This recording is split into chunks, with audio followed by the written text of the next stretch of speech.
To this controversy, it's now getting worse for Governor Tim Walz, Kamala Harris's running mate. More video resurfacing of Governor Walz embellishing and overstating his military career. Listen to him claim at a 9/11 speech just a few years ago he was deployed to both Iraq and Afghanistan. He was not. He was deployed to Italy. Watch this.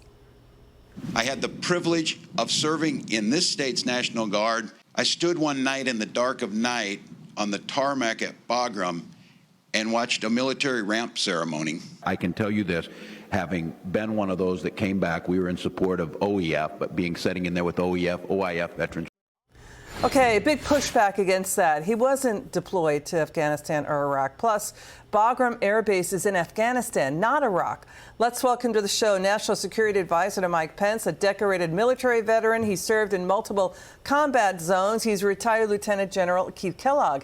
General, it's good to see you, sir. When you heard this controversy, what was your first reaction? Yeah, Liz, thanks for having me. Look, let me set the table real quick for you.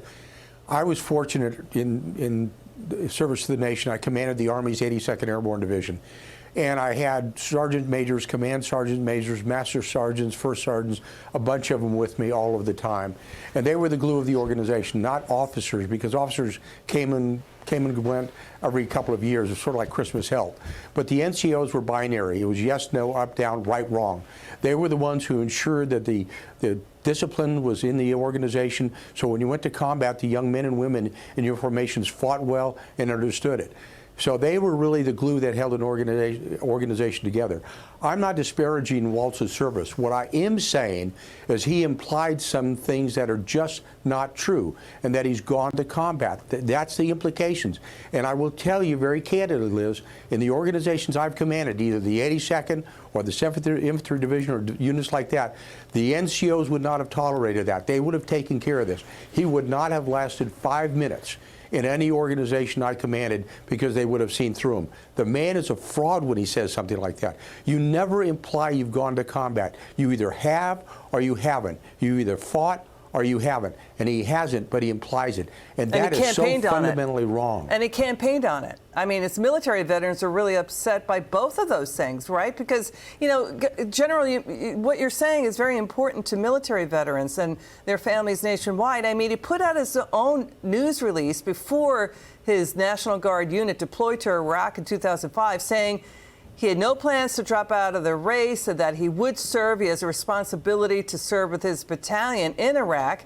Then he drops out for politics, and he puts out a release in 2006 claiming he was a veteran of Operation Enduring Freedom, implying he served in Iraq and Afghanistan. Again, he was deployed to Italy.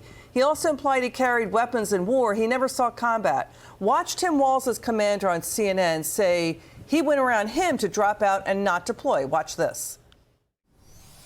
So I'm under the believing, he told me he was going forward. I'm underneath that believing that he's going forward. He went around me, which he should have addressed it with me so he could help do some things out there. You know, he went around me, and the fact is that there's possibility he probably would have realized. I would have probably no, it's too late, you're going forward. Because we had already received our notification of sourcing. And people say we never knew he was going forward. Yeah, he knew he was going forward.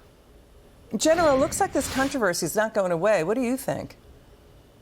Well, Liz, it shouldn't, because this is really an indictment on himself and on who he really is. There's an implication here that's just wrong. Look, every organization, every combat organization I've been associated with, the non-commissioned officers in the organization would have taken care of this. He wouldn't have lasted very long, because you cannot trust an individual that makes comments like that, because the ultimate test is when you go to combat and you take your young men and women with you. They have to rely on you without question.